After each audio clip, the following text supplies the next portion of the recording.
AP liquor scam కేసులో నిందితుల కోసం వేట కొనసాగుతోంది. నెల రోజుల క్రితమే ముగ్గురుపై లుకౌట్ నోటీసులు జారీ చేశారు. ఆదివారం విచారణకు హాజరు కావాలని నోటీసులు జారీ చేసినప్పటికీ గైర్హాజరవడంతో నిన్న హైదరాబాద్ లో ప్రత్యేక పోలీసు బృందాలు మళ్లీ గాలింపు చర్యలు చేపట్టాయి. సుప్రీంకోర్టు ఇవాళ నిందితుల ముందస్తు బెయిల్ పిటిషన్పై విచారణ జరపనుంది.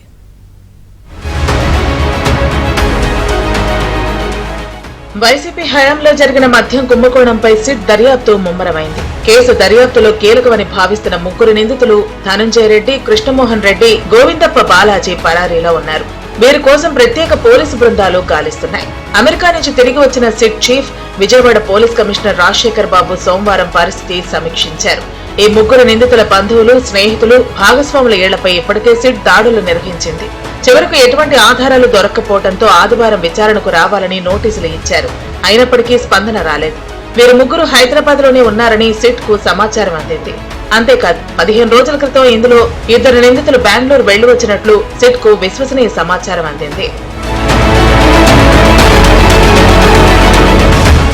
పరారీలో ఉన్న ముగ్గురు అసలు సెల్ ఫోన్లు వాడటం లేదని సిట్ తెలుసుకుంది.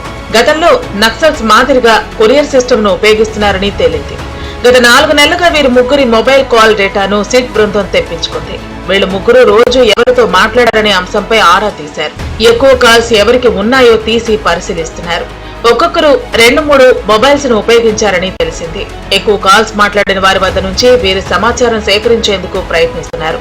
సజ్జల శ్రీధర్ రెడ్డి అరెస్టు తర్వాత వీరి ముగ్గురి సెల్ ఫోన్లు స్విచ్ ఆఫ్ అయిపోయాయి.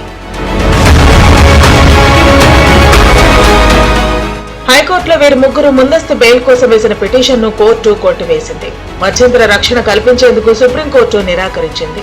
ఈ నేపథ్యంలోనే సుప్రీంకోర్టు మంగళవారం వీరి ముందస్తు బెయిల్ పిటిషన్ పై విచారణ జరపనుంది. ఒకవేళ రిలీఫ్ రాకపోతే మాత్రం ముగ్గురు లొంగిపోతారని సిట్ వర్గాలు భావిస్తున్నాయి. అయినప్పటికీ సోమవారం కూడా సిట్ వర్గాలు హైదరాబాద్ లో ఈ ముగ్గురు నిందితుల బంధువులు, స్నేహితులు నివాసాలపై నిఘా పెట్టాయి.